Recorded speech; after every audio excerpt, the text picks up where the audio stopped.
Olá, boa noite, seja muito bem-vindo ao programa Em Destaque. Obrigado por me deixar entrar aí na sua casa, no seu trabalho, no seu carro ou no seu celular, seja onde for que você estiver nos assistindo. Hoje é o nosso programa de estreia. Eu estou muito feliz com esse novo desafio. O programa vai trazer diariamente em destaque personalidades dos mais diferentes segmentos, da política, economia, cultura e tantos outros. A nossa ideia é homenagear os nossos convidados contando histórias. Histórias de sucesso, de capixabas ou não, que ajudam a construir e a fazer a diferença no Espírito Santo e em nosso país. Vamos ter aqui nomes muito conhecidos, outros nem tanto, mas todos com uma grande contribuição para a sociedade e que vão compartilhar um pouco da sua trajetória com a gente. Para o nosso programa de estreia, eu tenho a honra de receber o governador do Espírito Santo, Renato Casagrande, que vai conversar com a gente sobre a sua trajetória de vida e também sobre assuntos da atualidade.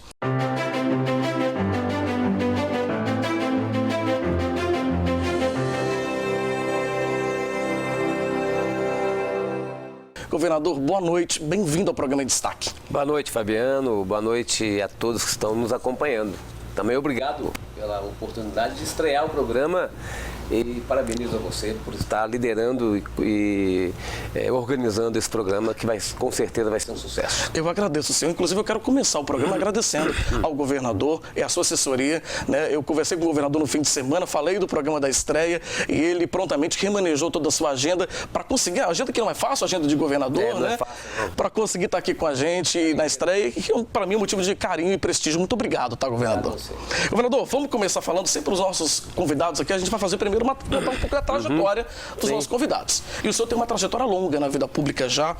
Renato Casagrande é natural lá de Castelo, né, no interior do Espírito Santo. Tem 59 anos, não é isso? Isso. É casado com a Maria Virgínia, né, filiado ao PSB desde 1987, é engenheiro florestal e bacharel em Direito, né? E além disso, é governador do Espírito Santo já pelo segundo mandato. Mas antes disso, tem uma trajetória, também tiveram outros mandatos, né, governador? Sim, outros mandatos. Eu, de fato, nasci em Castelo, mas nasci no interior de Castelo. Nasci numa comunidade chamada de Povoação, que é uma comunidade entre Venda Nova e Castelo, né, no pé da serra de Povoação, e fiquei lá até os 10 anos de idade. Depois, nós somos em 8 irmãos e irmãs, né, mas hoje 7 vivos, e naquela época no interior não tinha muita oportunidade de estudo, assim, era até o 4º ano. Né, e quando ia passar para o 5º ano, já não tinha mais no interior, então tinha que vir para Castelo para estudar. E meus pais já tinham enviado 2 irmãos mais velhos e uma irmã mais velha para estudar em Castelo, né, na casa de uma tia minha, ficava lá. Aí quando chegou minha vez, já era o 4º, né, que ia ter que morar na casa de uma tia, então minha família, meus pais mudaram para Castelo. Então nasci em Castelo, no interior, e até os 10 anos, de fato, na área rural. Depois é que eu mudei para Castelo, comecei a estudar na escola João Bley, que é uma escola de Castelo. Mas depois que eu entrei na política, então eu já exerci, de fato, o mandato de deputado estadual. Meu primeiro mandato foi a eleição de 1990. Né, você vê que já tem um tempo significativo, tem quase 30 anos. Quase 30 anos. Então, em 1990, fui eleito deputado estadual, comecei o mandato em 91. Depois fui vice-governador, né, em 94.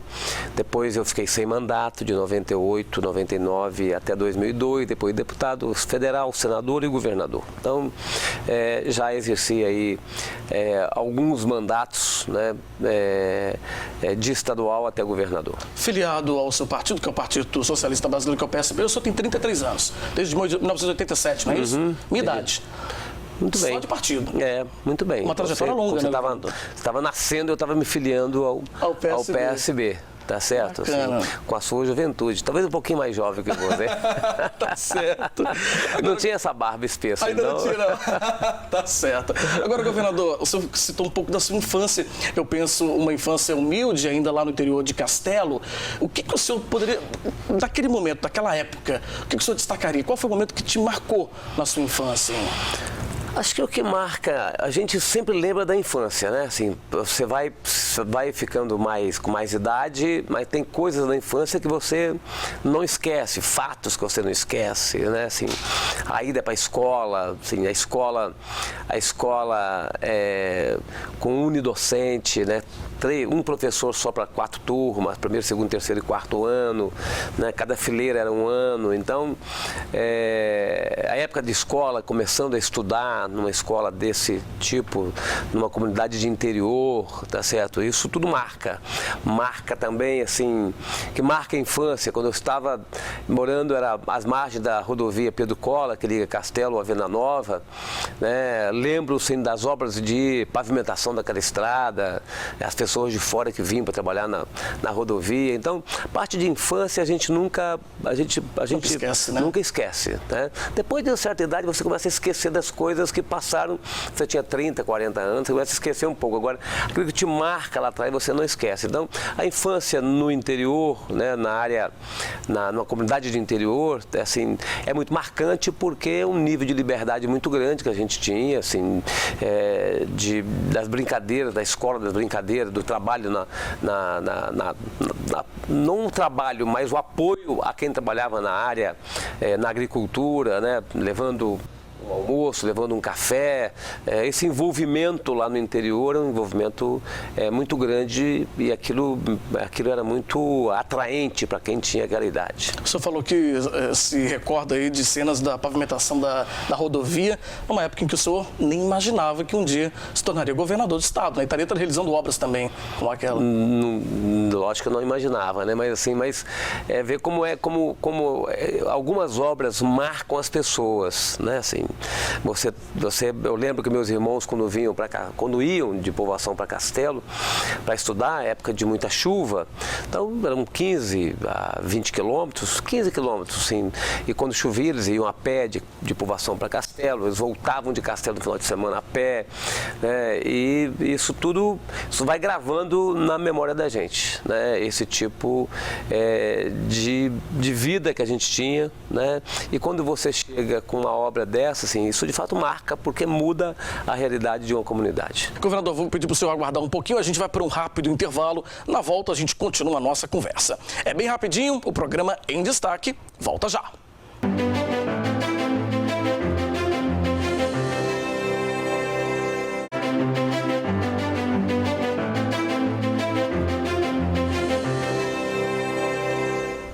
Estamos de volta com o programa Em Destaque aqui na Rede Sim, afiliada da Record News.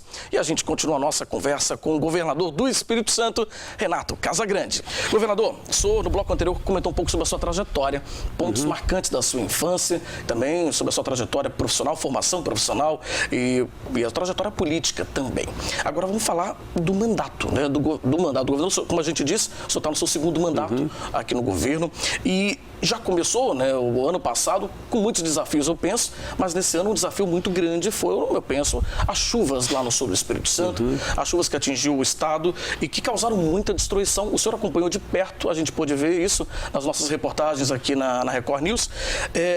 Um cenário de destruição, um cenário de guerra, não é, governador? Cenário de guerra, sim, porque muita chuva concentrada, né? E que todos dizem, os estudiosos, que este é o novo normal, né? É esse ambiente de chuvas concentradas em pouco tempo e de períodos de estiagem prolongado em época de seca, é o normal provocado pelas mudanças climáticas. É visível a mudança do clima. E, infelizmente, ainda tem gente que não acredita, né, que o homem interferiu no clima e interfere no clima. Mas essa é a nova realidade e, infelizmente, muitas cidades, ou quase todas as cidades, construídas, instaladas na área de expansão do rio. O rio tem seu leito e tem sua área de expansão. em época de chuva. Quase toda a nossa cidade, historicamente, nós todos ocupamos as áreas mais margens dos rios, porque era mais fácil de você chegar a ter água, de você lavar a roupa. Então, historicamente, nós ocupamos as margens dos rios, e isso hoje são áreas de muito risco. Quando você tem uma casa estruturada, ainda ela suporta a água, mas quando a casa não é estruturada, de pessoa que tem uma renda menor, muitas vezes a casa é literalmente carregada. O que foi que aconteceu lá em Iconha, por exemplo? O que aconteceu em Iconha, o que aconteceu em Bom Destino, lá em Iconha, o que aconteceu em Cachoeira, em Alfredo Chaves, em Vargem Alta aconteceu, no Morro do Sal, que é uma comunidade com muita areia, então muitas casas foram levadas. Então nós temos que cada vez mais fazer um trabalho de prevenção. É um programa de convivência com este ambiente. Então, assim, nós, em 2013, quando eu era governador, nós aprovamos um plano estadual de defesa civil, criamos um fundo estadual de defesa civil. Nesses próximos dias eu vou liberar 25 milhões para obras de prevenção, nós liberamos 100 milhões para obras de construção, estamos orientando que o recurso que nós liberamos para o Fundo Cidade, 76 milhões de reais, sejam feitas também obras de prevenção. Então, assim, é importantíssimo o investimento em obras de prevenção, que dentro da tese de mudanças climáticas nós tratamos de obras de adaptação. Nós estamos nos adaptando a este novo ambiente climático, então obras de adaptação. Ao mesmo tempo que a gente faz obras de adaptação, a gente tem que fazer obras de mitigação, que é reduzir as emissões de gases do efeito estufa. Então é reflorestamento que a gente tem que fazer, fundamental, combustíveis alternativos, sair dos combustíveis fósseis para combustível alternativo, e fazemos um plano. Eu estive no Banco Mundial na semana passada, em Brasília, e vou estar nos Estados Unidos no início de abril, vou ao Banco Mundial em Washington, porque eu quero discutir um plano de gestão de risco e desastre, né? Especialmente para algumas bacias. Bacia do Rio Itapemirim, por exemplo. Bacia do Rio Doce, a gente tem já um sistema de alerta. Mas a bacia do Rio Itapemirim, mas no Rio Doce a gente tem que fazer recuperação florestal, tem um monte de obras de infraestrutura. E nós temos bacia do Rio Itapemirim, por exemplo, que não tem nenhum sistema de alerta. Então, nós queremos, junto com a comunidade da região lá da bacia, a gente quer fazer um programa de gestão de risco e de recuperação da bacia do Rio Itapemirim, porque é preciso fazer investimento em obra de infraestrutura, porque se as nossas cidades estão na calha do rio, a gente tem que fazer com que a água chegue mais administrada na cidade. Então, assim, talvez a gente tenha que fazer barragens, por exemplo, na bacia do Rio Iconha, né, para ir barragem seca, não é barragem com água. Só vai ter água quando tiver muita chuva. Para você reter para ir retendo a água. É isso. Então, enfim, nós estamos pensando já num passo adiante, né, em termos de gestão dessas bacias hidrográficas. O senhor citou agora há pouco que o senhor esteve em Brasília na semana passada. Uma das agendas também que o senhor tratou lá foi a questão da redistribuição dos royalties do petróleo. É isso? É verdade. Conversei com 5 ministros semana passada lá em Brasília, ministro do Supremo. Ano passado eu já fui em todos os 11. Nesta última terça-feira da semana passada, eu fui a 5 ministros. E agora, nos próximos dias, vou aos outros 6 ministros, porque nós estamos trabalhando um acordo. O ministro Dias Toffoli, presidente do Supremo Tribunal Federal, propôs um acordo, reuniu os governadores. Nós topamos um acordo com 2 condições. A primeira condição é que a gente possa preservar os contratos assinados. Aquelas áreas que têm contratos assinados, elas serão, a receita do petróleo será a regra atual. E a outra pré-condição para a gente aceitar o acordo é que estados e municípios produtores tenham um tratamento diferenciado. Sim. Mas nós topamos o acordo, sim, tá certo, para que a gente possa tentar sair dessa agenda que desde 2012 o Congresso votou essa lei, então o presidente Dilma vetou, o Congresso derrubou, a ministra Carmen Lúcia suspendeu os efeitos da lei. Então nós estamos com essa espada no pescoço já tem de 2013 para cá. E é uma pauta, são 7 anos. São 7 anos e uma pauta que compromete muito a economia do Estado, né? Sim, se nós perdermos, não vamos perder mais de R$1 bilhão por ano. Ou seja, toda a nossa capacidade de investimento, por exemplo. Exatamente. Um Estado organizado como o nosso, que desde 2012 está na gestão fiscal, um Estado que tem fundo soberano. Então, é um Estado que tem um nível de organização hoje diferenciado no Brasil e que precisa se manter dessa forma. Tá certo. Bom, nosso tempo do bloco também já está terminando. Eu vou pedir ao governador mais uma vez para aguardar um pouquinho. Governador, vamos para mais um rápido intervalo. Na volta, a gente continua conversando sobre alguns outros assuntos também da atualidade, que estão aí estampando também os noticiários aqui do Estado. É bem rápido, a gente já volta com o programa Em Destaque.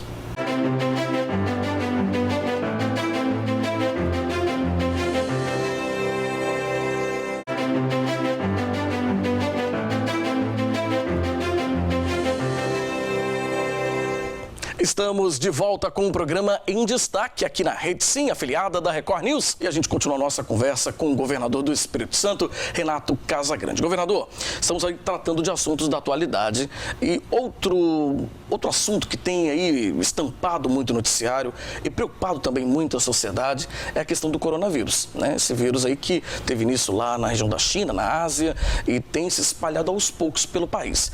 Aqui no Espírito Santo já tivemos alguns casos suspeitos, mas o Estado tem tomado algumas precauções aí para tentar barrar essa expansão aí, vamos dizer, do vírus, não é isso? É isso, Fabiana. A gente tem que tomar algumas medidas que estamos tomando já antes do vírus chegar no Brasil. Nós já tínhamos um plano de contingência, porque já imaginávamos, através da nossa equipe da Secretaria de Saúde, que o vírus chegaria ao Brasil, como ele chegou já com casos em São Paulo confirmados.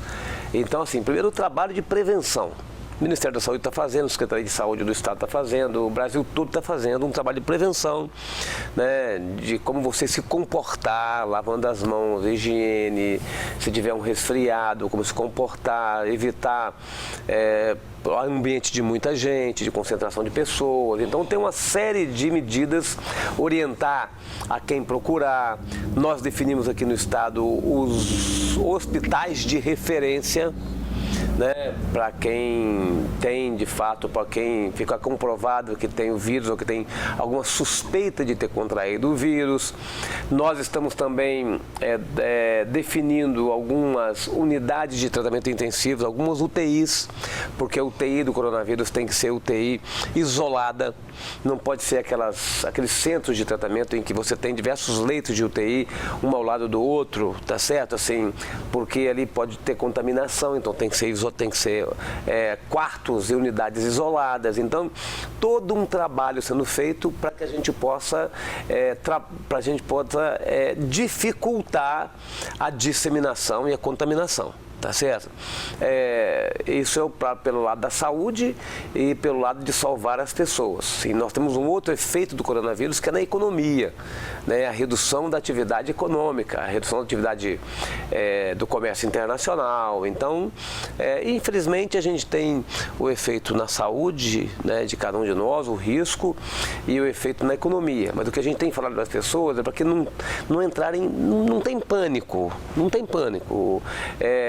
Você vê que lá na China já começa a reduzir o número de casos, então assim, não tem pânico, tem que tomar só cuidado, tá certo? E se tiver contraído o vírus, tem aí um trabalho para ser feito de tratamento e a gente vai dar todo o atendimento e todo o tratamento se for preciso. Agora, governador, o senhor citou aí os hospitais de referência, inclusive o governo do Estado, a Secretaria de Estado da Saúde, ela ampliou, inclusive recentemente, esses hospitais, né? Hoje, não somente a Grande Vitória, o interior também conta com hospitais já. Sul e Norte. São Mateus, Cachoeira do Mirim, tá certo? São hospitais de referência para que as equipes possam ser treinadas para lidarem com a possibilidade do vírus. Sim. Então, assim, quando você torna um hospital de referência, não é só um anúncio de que o hospital é referência, que a equipe daquele hospital tem que estar mobilizada e treinada caso alguém chegue com alguma suspeita.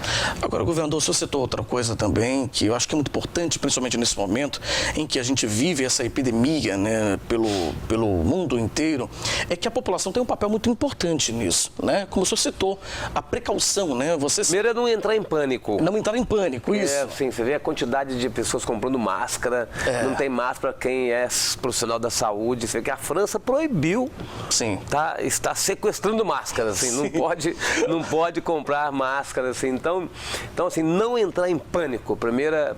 É o primeiro ponto a ser visto, é isso, né? É isso. E os cuidados a ser tomados. E os cuidados que devem ser redobrados, né? Você, a questão de lavar as mãos, o álcool em gel, enfim.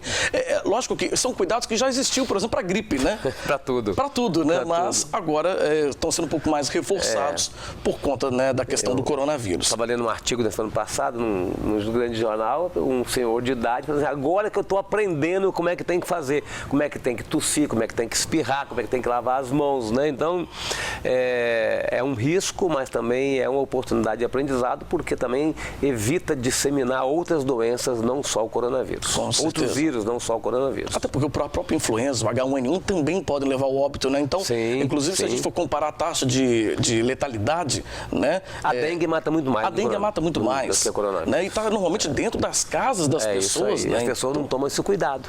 Né? A dengue não tem jeito de cuidar se não for cada um de nós. Não tem jeito, não tem nada que resolve a transmissão da dengue se não for o trabalho de cada um de nós. É meu trabalho, é o seu trabalho, é o trabalho nosso aqui, de quem está nos acompanhando no dia a dia. Governador, a gente falou um pouco então de saúde, né? E o senhor citou aí as medidas que o governo do estado tem tomado para frear e talvez criar uma barreira aqui, né, com relação ao coronavírus. Vamos falar um pouco de educação, que é uma outra área muito importante também.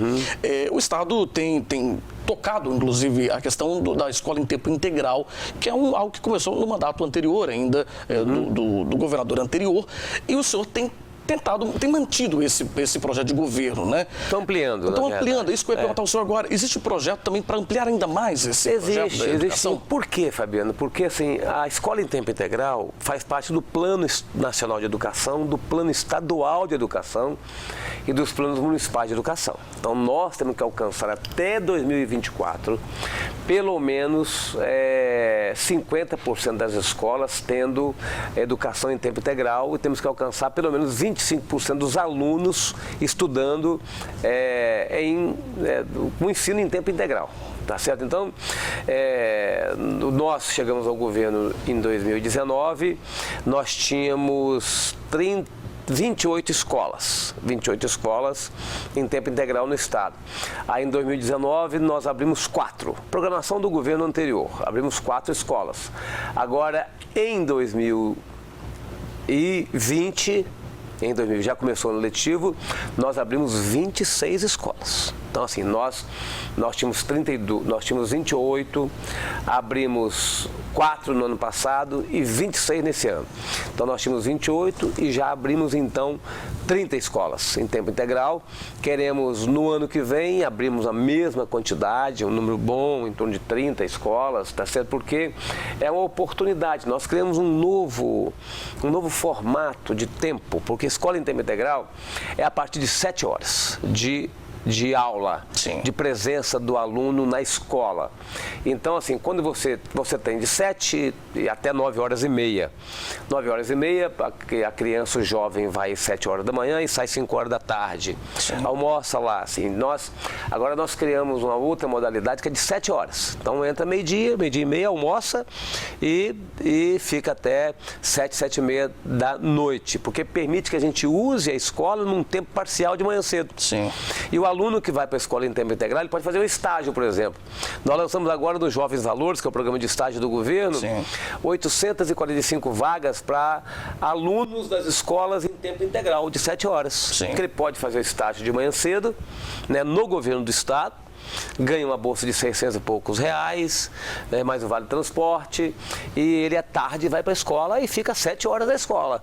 Né? Então é uma ocupação integral do jovem que é importantíssima para a sua formação. Isso até resolveria uma questão que foi muito levantada na Assembleia Legislativa com relação a alguns pontos colocados por alguns parlamentares em relação à compatibilidade do estudante de poder trabalhar e estudar, né, governador? Então, com esse projeto é possível. Estagiar e estudar, é isso. Quando você, assim, nós nós vamos continuar tendo escola de 9 horas, nós abrimos escola de 9 horas e meia e abrimos escola de 7 horas. Então, assim, muitas vezes o aluno tem dificuldade de deixar de fazer um estágio. O estágio, em alguns casos, remunerado, é complemento de renda para a família. Sim. Tá certo? E às vezes o jovem tem outra atividade, às vezes tem que ficar em casa cuidando do irmão. Então, a vida das famílias que trabalham, pai e mãe, ela exige um dever e uma atividade de todo mundo. E às vezes a pessoa não trabalha fora, mas dentro de casa tem que ajudar. Sim. Tá certo? Então, nós estamos dando essa oportunidade, porque o que a gente quer é levar o jovem para a escola. Tá certo? Assim, o ideal é que ele fique 9 horas e meia ou 7 horas. São escolas em tempo integral. Se ele não puder ficar na escola em tempo integral, que ele fique na escola parcial. Sim. De 5 horas. O que não pode é ele ficar fora da sala de aula. Sim, isso é importante, né? Que não pode ficar fora da sala de aula. E vale lembrar também, vale ressaltar que é um projeto, essa questão da escola em tempo integral é algo que já é adotado em vários lugares do país, sim, no mundo inteiro. Sim, no mundo projeto inteiro. Mais do que testado e aprovado, e que pode ajudar muito o jovem também, até mesmo na sua formação. E melhorar futuro, a qualidade da educação nossa. Assim, sem dúvida. Assim, o melhor caminho para a gente ter oportunidade é a educação. O melhor caminho é a educação. Então, assim, muita gente... Uma ou outra pessoa ganha na loteria, vira um jogador de futebol, se dá bem na vida empresarial sem estudo, mas a grande maioria usa e tem na educação a oportunidade para a sua vida. Com certeza. Olha, o tempo passou tão rápido e tem tantos outros assuntos para conversar com o governador que eu vou convidar o governador para continuar com a gente mais um pouquinho, para a gente conversar. Quem está em casa vai acompanhar amanhã o restante da nossa entrevista, mas eu agradeço você em casa, né, que acompanhou a gente, nosso programa de estreia hoje, recebendo o governador do Espírito Santo, Renato Casagrande. Muito obrigado pela sua audiência, pela sua companhia. Muito bom ter você conosco. A gente espera amanhã aqui no mesmo horário na Record News. Governador, muito obrigado. Obrigado a você, um abraço a todos. E até amanhã. Até amanhã.